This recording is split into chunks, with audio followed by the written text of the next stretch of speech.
नमस्कार दोस्तों, स्वागत है आपका हमारे इस चैनल पे। जैसे कि पहले से आपको पता है कि हमारा जो पिछले कई एपिसोड से पितृ ऋण का विषय चल रहा है, अलग अलग ग्रहों पे ऋण यानी पिछले जन्मों का कर्ज, इस पे विस्तार पूर्वक उसका उल्लेख लाल किताब के माध्यम से इस वीडियो में हम फिर करेंगे। आज हमारा चर्चा का विषय है शनि का ऋण, जिसे लाल किताब में जालिमाना ऋण कह के पुकारा गया है। उर्दू की लाल किताब 1952, page number 127, page number 128, page number 136, page number 137 और पेज नंबर 141 पे बहुत विस्तार से लिखा है, जो कि आपके सामने ही पड़ी है लाल किताब। यहाँ भी 3 महत्वपूर्ण योग पहले की बातें दिए हुए हैं जिसमें जो जालिमाना ऋण का निर्माण करते हैं। पहला योग है खाना नंबर 10, 11 में शनि के दुश्मन ग्रह सूरज, चंद्र, मंगल बैठ जाएं तो शनि के ऋण का निर्माण होगा। इसका दूसरा योग है जब शनि हो भाव नंबर 9 में और बुध हो खाना नंबर 10 या 11 में तो शनि के ऋण का निर्माण होता है। इसका तीसरा योग है जब शनि खाना नंबर 3 या 4 से बाहर हो और खाना नंबर 10 या 11 में शनि के दुश्मन सूरज, चंद्र, मंगल बैठ जाएं तो भी शनि के जालिमाना ऋण का निर्माण होगा। इसके क्या कारण रहे होंगे? पिछले जन्म में इस जातक ने या इसके बुजुर्गों ने जीव हत्या की होगी, जानवर मरने या मारने के लिए बेचे गए होंगे, सांप मारे होंगे या सांपों के रहने का स्थान जिसे बर्मी कहते हैं उसे तोड़ा होगा, किसी का मकान या प्रॉपर्टी पर धोखे से कब्जा कर लिया होगा, उसकी कीमत नहीं दी होगी या उसके कागजात नकली बनाकर उसकी प्रॉपर्टी हड़प ली होगी, उस पर कब्जा कर लिया होगा, या फिर किसी बेऔलाद दंपति से जिसकी सिर्फ लड़कियां हो, जिसका लड़का ना हो, ऐसे जातक से मकान लिया होगा। इससे भी पितृ ऋण का असर दिखता है। अगर ये भी नहीं तो किसी आम रास्ता या किसी गली जो कि आम पब्लिक के गुजरने की जगह होती है उस पर छत डालकर अपनी रिहाइश या अपना कोई ऑफिस या कारोबार किया होगा, या किसी कुएं पे छत डाली होगी, जानबूझकर किसी की मशीनों पर नुकसान पहुंचाने की कोशिश की होगी। इसके अलावा जो बिल्डिंग मटेरियल नकली या हल्का बेचा होगा जिसकी वजह से छत गिर गई होगी। ऐसी और भी कई वारदातें। और ये जो इंजीनियर हैं जो नकली सामान या हल्का सामान लगाकर पुल वगैरह बनाते हैं, फ्लाईओवर बनाते हैं, जिसकी वजह से कभी कभी ऐसे हादसे हो जाते हैं जिसमें हज़ारों सैकड़ों लोगों की जानें चले जाती हैं। वे भी दोस्तों इसी श्रेणी में आते हैं।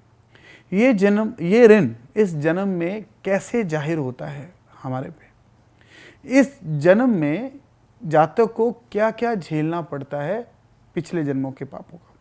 शनि खराब होने की निशानी जातक का जो मकान है या छत है या दीवार आदि का अचानक से गिर जाना एक्सीडेंटली, या इसी प्रकार के किसी हादसे में किसी न किसी मजदूर की जो लेबर क्लास है उसकी मौत हो जानी या बुरी तरह जख्मी हो जाना, या किसी ऐसे आदमी को अपना मकान मजबूरी में बेचना पड़ा हो।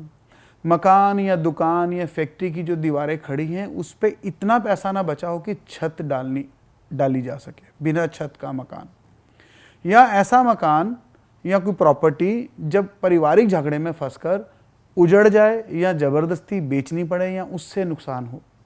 कुछ ऐसी फैक्ट्रियां या बिजनेस या मशीनें जो बिना वजह ख़राब होनी शुरू हो जाए और उनको इसी वजह से एक्सीडेंटली बेचना पड़ जाए। कुछ फैक्ट्रियां ऐसी जो चल नहीं पा रही या लेबर की वजह से या रॉ मटेरियल की वजह से या कोई ना कोई स्पेयर पार्ट की वजह से, इस तरह इन चीज़ों के एक्सीडेंट होने से लाखों करोड़ों का जो नुकसान हो जाता है वो भी इसी ऋण का असर है। किसी की प्रॉपर्टी पे कब्जा हो जाए, फैक्ट्री का मजदूर मर गया हो, उसका इल्ज़ाम इस बंदे पे झूठा या सच्चा आ जाए, वह भी इसी ऋण का श्राप है। अगर वह किसान है तो उसकी भैंसों का अचानक हादसे में मर जाना या उसकी फसल को आग लग जाना, क्योंकि हमारा भारत में बहुत लोगों आबादी जो है वो किसानों की है, तो ये भी उसमें है। उसकी फसल को आग लगने के जो वाक़यात है वो भी इस ऋण की निशानी है। जिस्म में जो बाल होते हैं वो बगैर किसी बीमारी के झड़ जाने, खास करके आँखों, बाहों, पलकों वगैरह के, और ऐसी आँखों की जो गंभीर बीमारियां हैं, ये सब की सब शनि के जालिमाना ऋण की निशानियां हैं। और इसका जो खास असर है अपनी या औलाद की, हमारी औलाद की, लगभग 9 साल, 18 साल, 36 साल या 42 साल के आसपास जब वो पहुंचती है तो तब असर दिखता है। अब लाल किताब के शब्दों से हूबहू उसको पढ़ने का प्रयास करते हैं और समझने का प्रयास करते हैं कि पंडित श्री रूपचंद जोशी जी जो कि रचयिता हैं लाल किताब के, उन्होंने उर्दू की लाल किताब 1952 जो हमारे सामने पढ़ी है, इसमें क्या लिखा है। नींद से उठे, आंखें खोली तो मकान के दरवाजे पर दस्तक आई कि किधर गए जो शाम को मशीनों का सौदा कर रहे थे, कुछ बयाना भी दे गए थे। बयाना माने एडवांस। कारखानों की दीवारों तक का खर्च पेशगी जा करवा गए, मगर बात तय न हो पाई थी कि उनकी आंखों में अचानक मिट्टी का जर्रा उछल कर पड़ गया। सिरदर्दी शुरू हुई और सब कहानी जहां की तहां रह गई। सब इंतज़ार में हैं, बारिश ज़ोर कर रही है, सामान बर्बाद हो रहा है, चलिए पता करें कि वह साहिब कहाँ हैं। इतने में भागते हुए लौंडिया आई कि मकान के उस कोने में जहाँ की नारियल और लकड़ी का बारदाना गोदाम जमा था, आग से खाक हो गया है। आग बुझाने वाले पानी के नल की चाबी का जिम्मेदार चौकीदार कहीं बाहर गया हुआ है। दोस्तों, ये पंक्तियां तो लाल किताब में हूबहू जो लिखी मैंने पढ़ी हैं। अब इसका कुछ मतलब समझते हैं। शनि के मंदे वाकयात का जिक्र है इन पंक्तियों में, यानी कि मशीन हो या मकान हो, बिक नहीं रहा। मजबूरी में अगर कोई खरीदार या दलाल आ गया तो बात बनते बनते रह जाती है। अव्वल तो कोई आता नहीं, अगर आता है तो खरीदता नहीं, और अगर एडवांस दे दिया तो फिर वो भाग जाता है। इसे मंदी किस्मत नहीं कहेंगे तो और क्या कहेंगे। ऊपर से बजाय कि वह जगह या प्लाट बिक जाए या उससे कुछ माली सहायता मिल सके, उसमें आग लग गई। यानी कि किस्मत की एक जगह नहीं, सब जगह खराब होती हुई दिख रही है। एक कहावत है दोस्तों, कंगाली का आटा गीला, बस वैसे ही। अब जब किस्मत बुरा वक्त दिखाती है ना, तो दोस्तों सब कुछ उल्टा पुल्टा होता हुआ नजर आने लगता है। यहाँ आग लग गई तो जो उसे बुझाने के लिए जिम्मेवार था वह मौके पर मौजूद नहीं था, और जहाँ आग बुझाने वाला सामान आदि पड़ा था उसकी चाबी भी वह साथ ले गया। इससे बुरी किस्मत क्या होगी। ये सब जो वाक़यात है ना, आपको क्या लगता है अचानक होते हैं? जी नहीं, इसके लिए कुदरत ने हमारे लिए पहले से ही सोच रखा है होता है। अब आगे बढ़ते हैं। उस नागहानी आग में 1-2 रिश्तेदार भी टांगों से जख्मी हो गए और उनको हॉस्पिटल पहुंचाने का इंतज़ाम नज़र नहीं आता। ये तकरार हो ही रही थी कि कोने में सांप सरकता हुआ नज़र आया। सबका दम खिंचने लगा कि सब राम कहानी ख्वाबी हवा मालूम होने लगी। बारिश के ज़ोर में से बगैर छत के खड़ी हुई दीवारें खटाखट गिरने लगी और नींद से उठते ही पहला नज़ारा दरपेश हुआ। ससुराल और बच्चों की दरसगाहों से पैगाम आए। दरसगाह स्कूल, एजुकेशन सेंटर। पुलिस और मकामी अफसरों का महकमा तालीम की जिम्मेदार हस्तियों ने नाहक झगड़े फसाद खड़े हो गए। लड़का निहायत लायक और मकान इंजनों, पहाड़ों, खानों,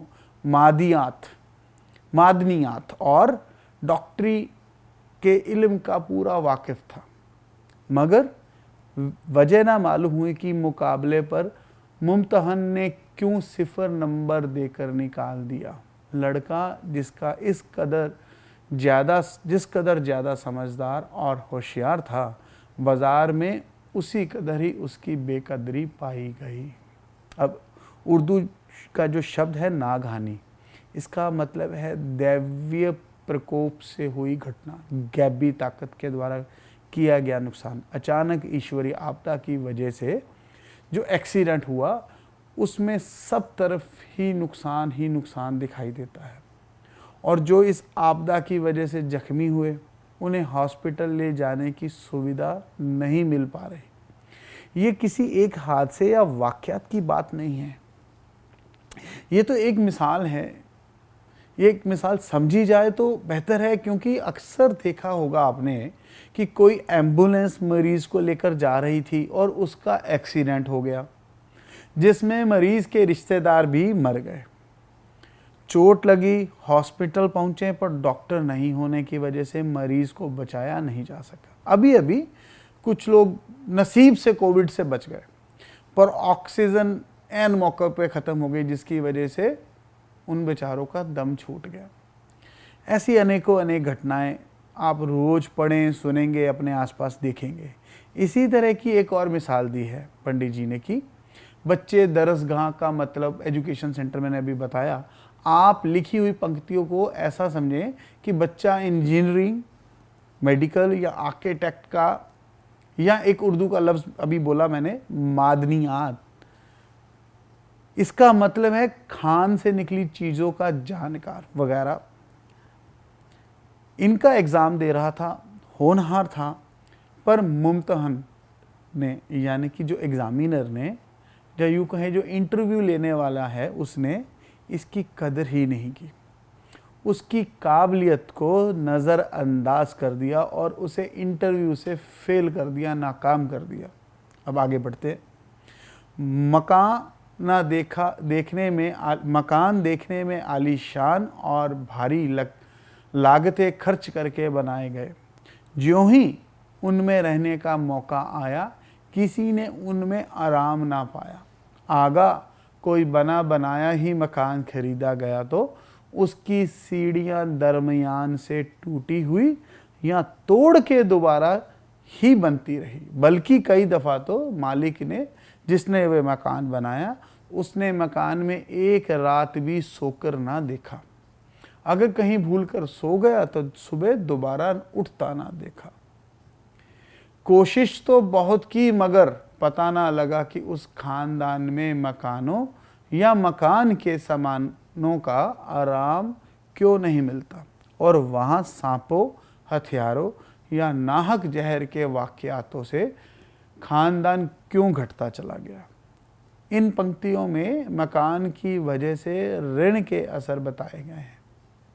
इससे ऊपर की पंक्तियों में जो मैंने बताया कि छत गिर जाए या दीवार गिर जाए के वाक़यात ऋण का असर देते हैं, उसी तरह अगर जातक ने आलीशान घर बनाया, पर अगर उसमें उसने रहने का सुख ही नहीं मिला, या उसने सुख पाया ही नहीं, या नया बनाया मकान खरीदा तो उसकी सीढ़ियाँ तोड़कर दोबारा बनानी पड़ी, या किसी वजह से बिना वजह ही सीढ़ियाँ को तोड़कर दोबारा बनाना इस ऋण का असर देगा।